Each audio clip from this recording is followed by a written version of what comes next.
મોડાસા શહેરના સર્વોદયનગર વિસ્તારમાંથી જિલ્લા લોકલ ક્રાઇમ બ્રાન્ચ ટીમે બાતમીના આધારે ગુજરાત સરકાર લખેલી બોલેરો ગાડીમાંથી વિદેશી દારૂનો જથ્થો ઝડપી પાડ્યો હતો। પોલીસે વિદેશી દારૂની બોટલો સાથે 2 આરોપીઓની પણ ધરપકડ કરી છે। દારૂની હેરાફેરી કરવા આરોપીઓએ બોલેરો કાર પર ગવર્મેન્ટ ઓફ ગુજરાત લખાણનો ઉપયોગ કર્યો હતો, જેમાં 403 જેટલી વિદેશી દારૂની બોટલ સાથે 2 આરોપીઓની ધરપકડ કરી ગુનો રજીસ્ટર કરી પોલીસે વધુ તપાસ માટે આરોપીઓને જિલ્લા કોર્ટમાં રજૂ કરતા કોર્ટે 2 દિવસના રિમાન્ડ મંજૂર કર્યા હતા। ગાડીનો ઉપયોગ સરકારી કોન્ટ્રાક્ટરમાં કે એક સરકારી કર્મચારી કરતા હોવા અંગે તપાસ કરતા બોલેરો ગાડી 5 માસ પૂર્વ જિલ્લા પંચાયત વિભાગની કચેરીમાં કાર્યરત હોવાનું પોલીસ તપાસમાં સામે આવ્યું હતું। અગાઉ પણ ગવર્મેન્ટ ઓફ ગુજરાતના લખાણવાળી ગાડીમાંથી મોડાસા ટાઉન પોલીસે ગૌમાંસની હેરાફેરી ઝડપી હતી। ગવર્મેન્ટ ઓફ ગુજરાતના લખાણના વાહનોમાં હવે ગુનાહિત પ્રવૃત્તિને નાબૂદ કરવા અરવલ્લી પોલીસ વડા સેફાલી બારવાલનાઓએ પોલીસને આવા વાહનોનું ચેકપોસ્ટ સહિત ટ્રાફિક પોલીસ દ્વારા અસરકારક ચેકિંગ કરવા આદેશ કરવામાં આવ્યા હોવાનું આસિસ્ટન્ટ પોલીસ અધિક્ષક સંજય કુમાર કેસવાલાએ જણાવ્યું હતું।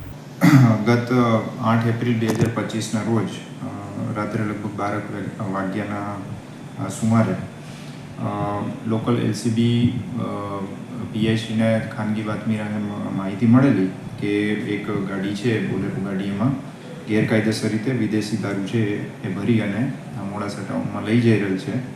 જેથી બાતમીવાળી જગ્યાએ જતાં ત્યાં એક સરકારી નંબરની ગવર્મેન્ટ ઓફ ગુજરાત લખેલી GJ06DG0433 નંબરની બોલેરો ગાડી હતી કે જેમાંથી લગભગ ટોટલ મુદ્દામાલ 56,000નો એલસીબીએ કબજે કરેલો છે।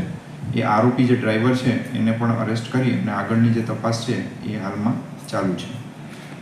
સર, આ જે ગાડી હતી કયા વિભાગમાં પહેલાં અત્યારે પ્રાથમિક તપાસમાં એવું જાણવા મળેલું છે કે પંચાયતમાં અગાઉ આ ગાડી છે કરાર આધારિત હતી ત્યાં, પણ હાલમાં એ ગાડી પોતે પ્રાઇવેટ વ્યક્તિ છે એ પોતાની ખાનગી યુઝ માટે જ વાપરી રહ્યો છે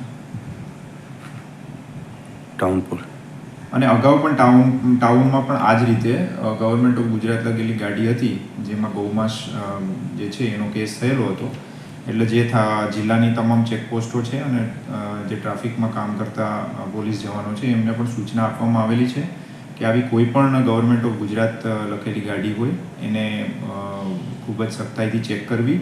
એ ઉપરાંત એમ્બ્યુલન્સ છે અથવા તો બીજા સરકારી વાહનો છે એ પણ તમને સંદિગ્ધ રીતે તમને જણાય તો ચોક્કસથી એની તપાસ કરી અને અસરકારક વાહન ચેકિંગ કરવું અને આવી જે પ્રવૃત્તિઓ છે એને નાબૂદ કરવામાં અસરકારક કામગીરી કરવી। Hitendra Patel, Hind TV news, Aravalli.